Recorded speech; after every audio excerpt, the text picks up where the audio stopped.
지난 4월 11일 저녁 통합진보당의 이정희, 유시민 공동대표는 대표 결과를 지켜보면서 기쁨을 감추지 못했습니다. 통합진보당은 이번 선거에서 13석을 차지해 나름 의미 있는 성과를 거둔 것으로 평가되고 있습니다. 역대 진보 세력 가운데 최대 성과를 냈습니다. 수도권에서 변화의 열망과 야권연대에 대한 지지가 확인되었습니다. 부족한 점 보완해 정권교체로 기대에 부응하겠습니다. 그런데 지역구 당선자 7명과 비례대표 당선자 6명 가운데 눈에 띄는 사람이 있습니다. 비례대표 2번 이석기, 비례대표 1번이 여성 몫으로 할당된 점을 감안하면 이 당선자는 남성 1번으로서 통합진보당을 대표하는 인물인 겁니다. 이석기 당선자는 김일성 주체 사상을 지도 이념으로 하는 지하 세력인 민족민주혁명당, 즉 민혁당 간부로 활동하다 2002년 체포됐습니다. 대한민국을 부정하고 체제를 전복하려 한 혐의로 2년 6개월의 실형을 선고받았습니다. 그런데 이 당선자의 이 같은 과거 종북 행적은 같은 당 이정희 대표가 야권 단일 후보로 선출됐다가 사퇴하는 과정에서 드러났습니다. 이정희 통합진보당 대표는 이번 선거에서 서울 관악을에 출마해 민주통합당 후보와 경선을 벌여 야권 단일 후보로 선출됐습니다. 그러나 여론조사 응답을 조작한 정황이 포착돼 이 대표는 결국 후보를 사퇴했습니다.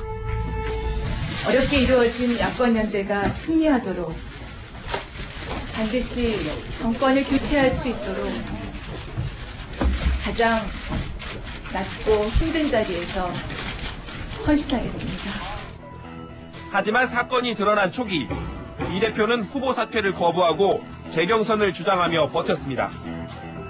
이 과정에서 이 대표와 통합진보당을 배후 조종하는 세력이 있다는 주장이 나왔습니다. 바로 경기 동부연합입니다.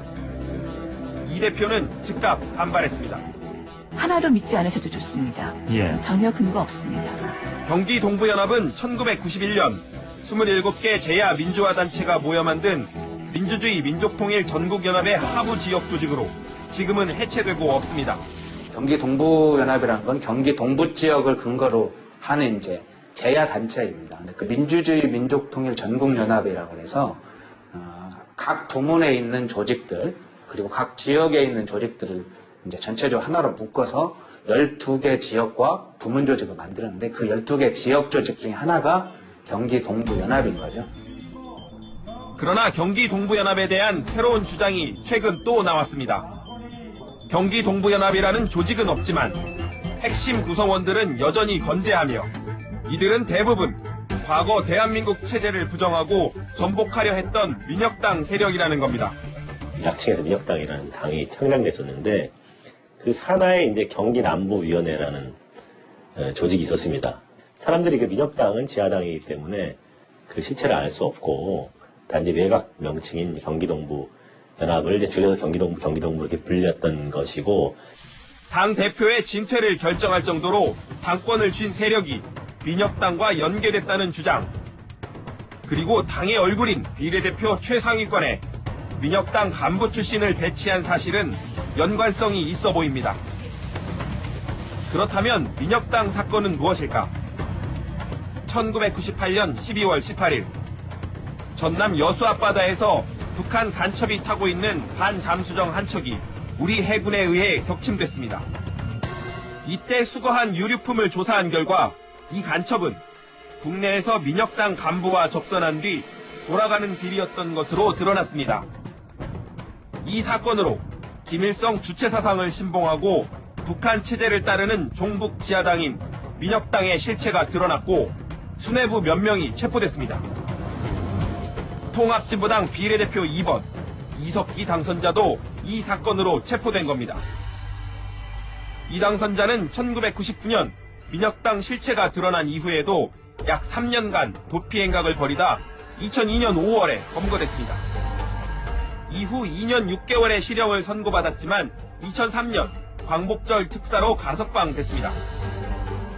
이 당선자 외에도 통합진보당 정책위 의장을 맡고 있는 이의엽 씨도 민혁당 사건으로 체포돼 2년 6개월의 실형을 받았습니다.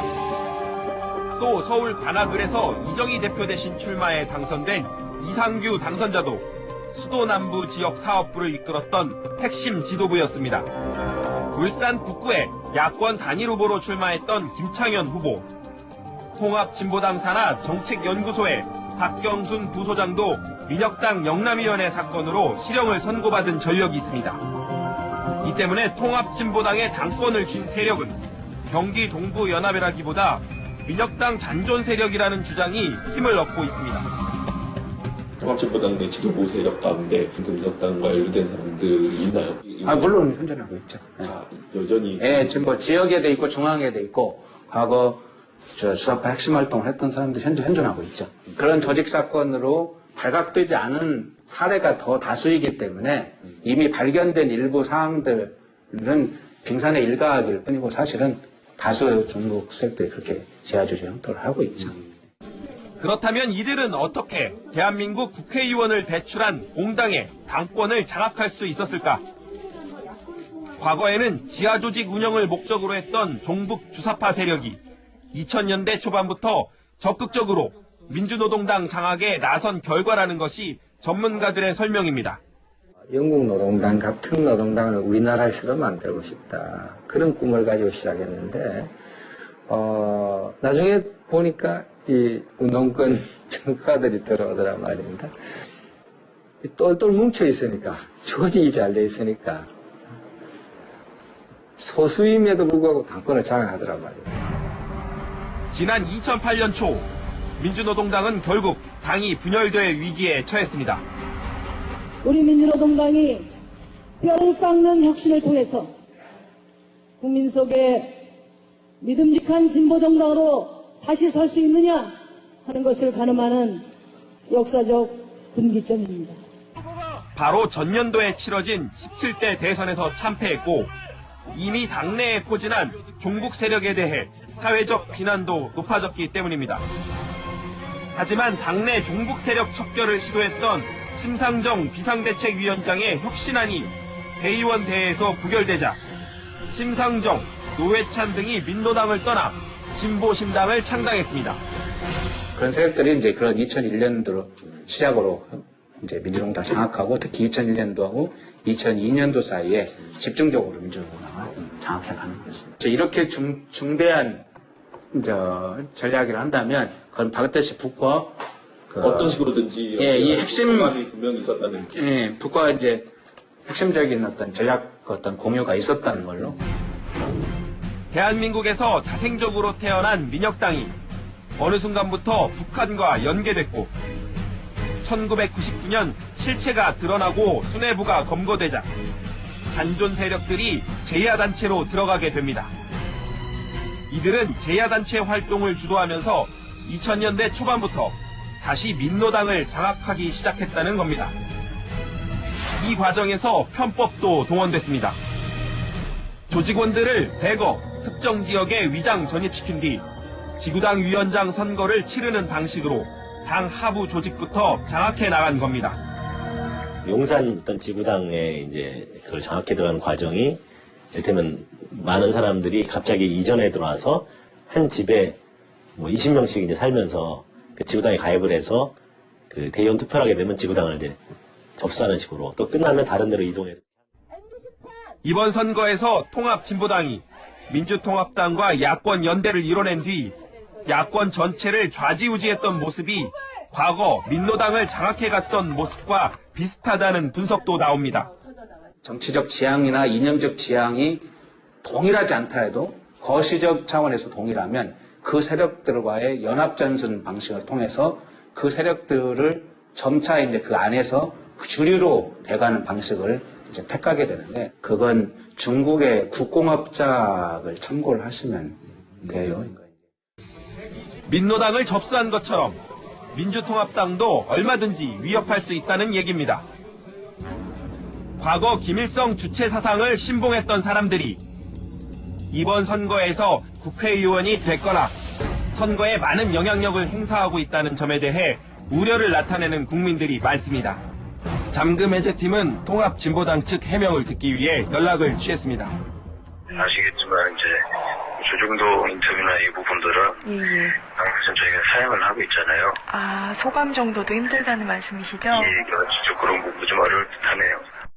어제 대한민국을 근본적으로 그 혁명으로 뒤집어 엎으려고 했고, 그것에 대해서 지금 뭐 10년이 지났으니까 나는 그때랑은 뭐 생각이 달라졌다. 나는 이제 뭐 대한민국 문제점 많고 하지만 난 주사파는 아니라든가 뭐 이렇다면 뭐 그건 우리가 뭐 관여할 게 아니죠. 근데 지금 이렇게 많은 검증 요구가 나오는데도 한마디도 답변하지 않고 있지 않습니까? 국회의원은 개개인이 하나의 헌법기관으로 국민의 삶을 물론 국가 안보와도 직결되어 있습니다. 이 때문에 국민들은 그들이 어떤 생각을 하고 있는지 알 권리가 있고 국회의원들은 성실히 답변해야 할 의무가 있습니다. 특히 남북 분단이라는 특수 상황에서 북한에 대한 생각은 더욱 그렇습니다. 이제 분명한 답변과 해명이 나올 차례입니다.